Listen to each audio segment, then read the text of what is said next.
आप सभी का स्वागत है। वेलकम है आपके अपने यूट्यूब चैनल एसवी सर पर। तो आज हम क्वेश्चन नंबर 11 करेंगे जो क्लास 10th के लिए राजीव प्रकाशन की बुक से है। क्वेश्चन है निम्नलिखित द्विघात समीकरण के मूलों की प्रकृति ज्ञात करनी है।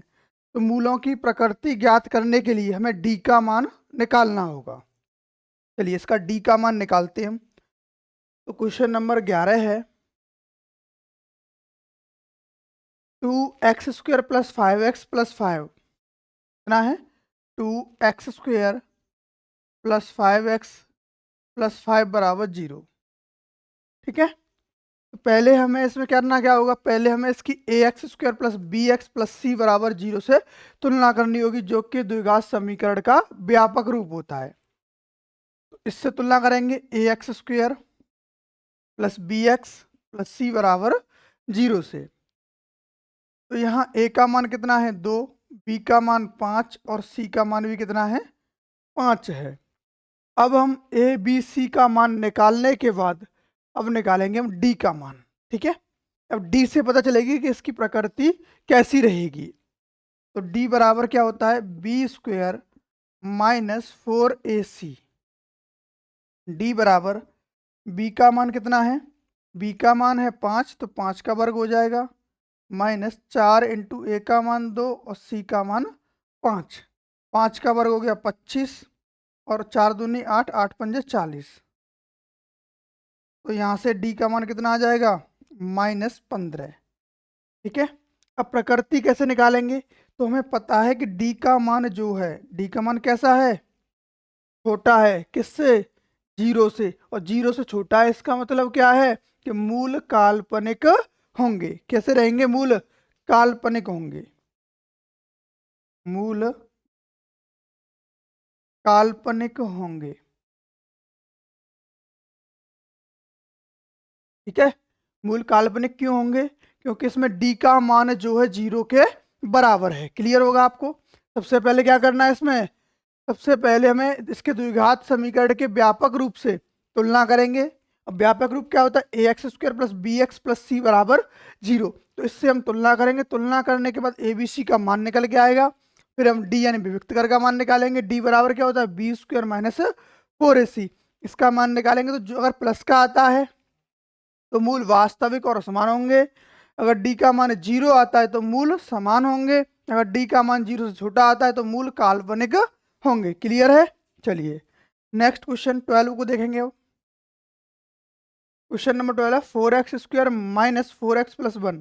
तो इसमें इसकी भी तुलना करते हैं। तुलना करोगे किससे, ax² + bx + c = 0 से तुलना करने पर।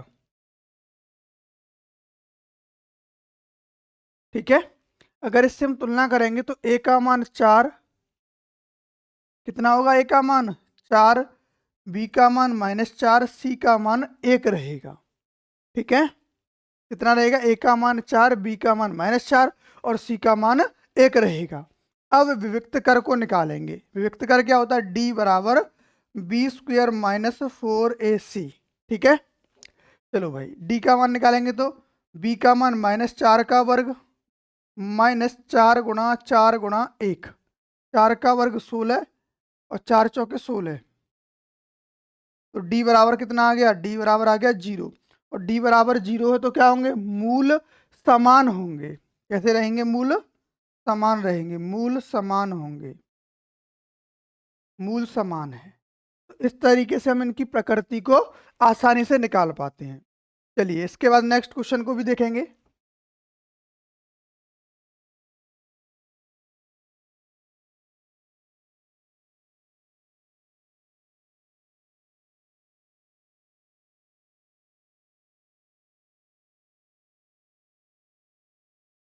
देखिए क्वेश्चन नंबर 13 की तरफ चलते हैं हम।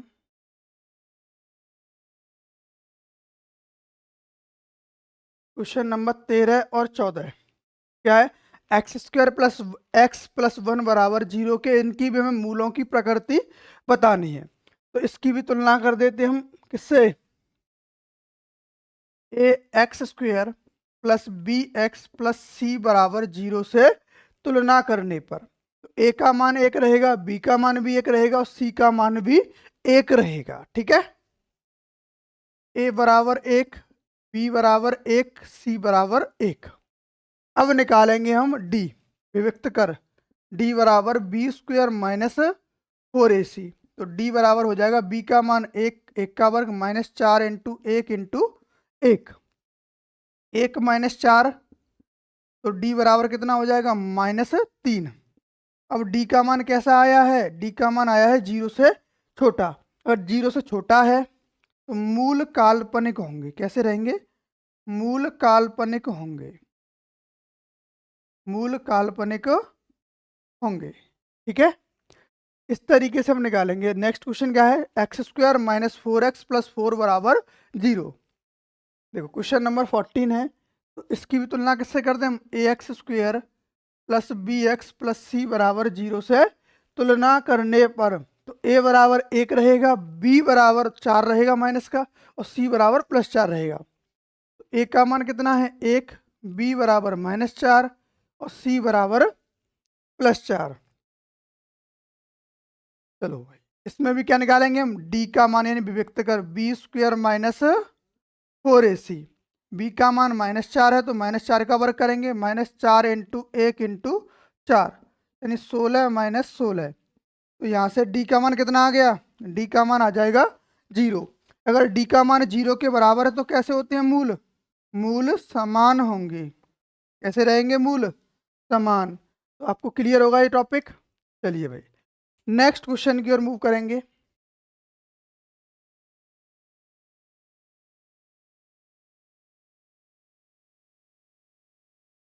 जितने भी लोग देख रहे हैं इसको, चैनल को सब्सक्राइब कर लें नए हैं तो, और वीडियो को लाइक और शेयर करना बिल्कुल भी ना भूलें। देखिए नेक्स्ट क्वेश्चन 15 और 16 आपकी स्क्रीन पे है। क्वेश्चन नंबर 15 क्या है कि 2x square plus x minus 1 बराबर 0।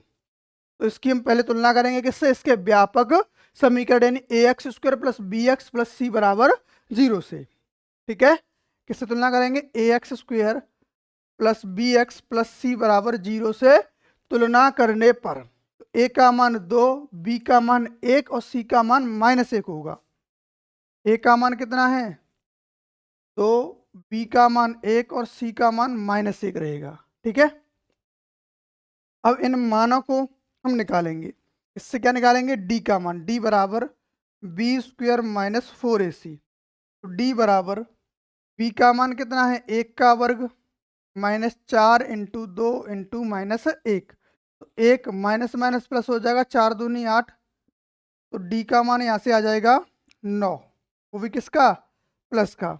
अगर डी का मान 0 से बड़ा है, डी का मान कैसा है 0 से बड़ा, तो मूल कैसे रहेंगे, मूल रहेंगे वास्तविक और असमान। कैसे, वास्तविक और असमान रहेंगे। मूल कैसे रहेंगे, वास्तविक और असमान। क्लियर है। चलिए next question, x square plus 2√3 x minus 1 बराबर 0। इसके भी हमें क्या, मूलों की प्रकृति निकालनी है। तो तुलना कर दो किससे, A X square plus B X plus C बराबर 0 से तुलना करने पर तो ए का मान 1 हो जाएगा, बी का मान 2√3 और सी का मान -1 हो जाएगा। ठीक है, अब विभक्त कर निकालेंगे, डी बराबर बी स्क्वायर माइनस 4ac। तो डी का मान क्या है 2√3 का वर्ग -4 गुणा 1 गुणा -1। तो माइनस माइनस हो जाएगा प्लस, 2√3 का वर्ग करोगे 4 × 12 हो जाएगा और +4 यानी 16 हो गया। तो यहाँ से डी का मान कैसा आ गया, डी का मान आ गया 0 से बड़ा। तो मूल कैसे होंगे, मूल होंगे वास्तविक और असमान। मूल कैसे रहेंगे, वास्तविक, वास्तविक और असमान। चलिए आज के सेशन को हम यही एंड करते हैं। तो जितने भी भाई इस वीडियो को देख रहे हैं, जो नए हैं, वो चैनल को सब्सक्राइब जरूर कर लें, और वीडियो को लाइक और शेयर करना बिल्कुल भी ना भूलें। Thanks for watching.